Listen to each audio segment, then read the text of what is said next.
প্রিয় ভিউয়ার্স, প্রত্যেকটা এলাকাতে কিছু ঐতিহ্যবাহী রান্না থাকে যা তাদের নিজস্ব। তেমনি আমাদের এলাকার একটি ঐতিহ্যবাহী রান্না হলো মাসকলাই ডাল আর চাল দিয়ে খিচুড়ি। আমাদের এলাকায় ঈদের দিনে এই রান্নাটা হয়। চলুন আজকে আমি এই রান্নাটা দেখাই। প্রথমে আমি প্রেসার কুকারে সরিষার তেল গরম করে নেব। এর মধ্যে আমি তেলটা গরম হলে আমি জিরা দিব, কিছু গরম মশলা দিব। এরপরে একে একে আমি পেঁয়াজ, কাঁচামরিচ এগুলো দিয়ে নাড়ব। এখানে আমি কোনো বাটা মশলা এখন ইউজ করব না, কারণ চালটাকে ভালো করে ভেজে নিতে হবে। ঝরঝরা খিচুড়ি রান্না করতে হলে চাল, পেঁয়াজ, মরিচ আর এখানে তেজপাতাও দিয়ে শুকনো মশলা দিয়ে এখানে ভাজতে হবে। আমি একটু হলুদ অ্যাড করছি, আপনার পছন্দ অনুযায়ী দিবেন। এটা বাড়িতে ভাঙানো হলুদ, বেশি রং হয় জন্য বেশি দেওয়া যায় না। এরপরে আমি জিরার গুঁড়া, ধনিয়ার গুঁড়া দিয়ে দিচ্ছি।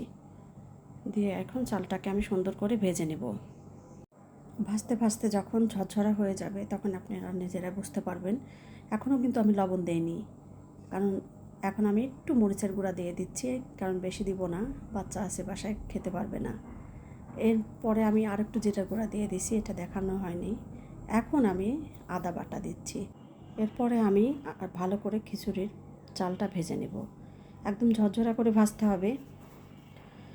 আপনারা নিজেরাই যখন ভাজবেন তখন বুঝতে পারবেন ঝরঝরা হয়েছে কিনা। তারপর লাস্টে আমি লবণ দিয়ে দিচ্ছি।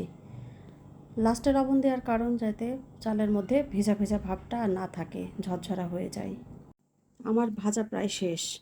আমি চাল উঠিয়ে দেখে নিচ্ছি যে ভাজাটা ঝরঝরা হয়েছে কিনা। এখন আমি এর মধ্যে গরম করা পানি দিয়ে দেব।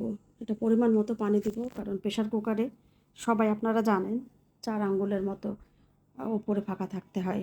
এখন আমি প্রেশার কুকারের মুখটা বন্ধ করে দিচ্ছি। 3টা সিটি উঠে গেলে কোনো প্রেশার কুকারের ক্ষেত্রে 4টা সিটি। তারপরে এই তো আমার রান্না শেষ। এই যে দেখেন কি সুন্দর ঝরঝরা খিচুড়ি হয়েছে। আল্লাহ হাফেজ।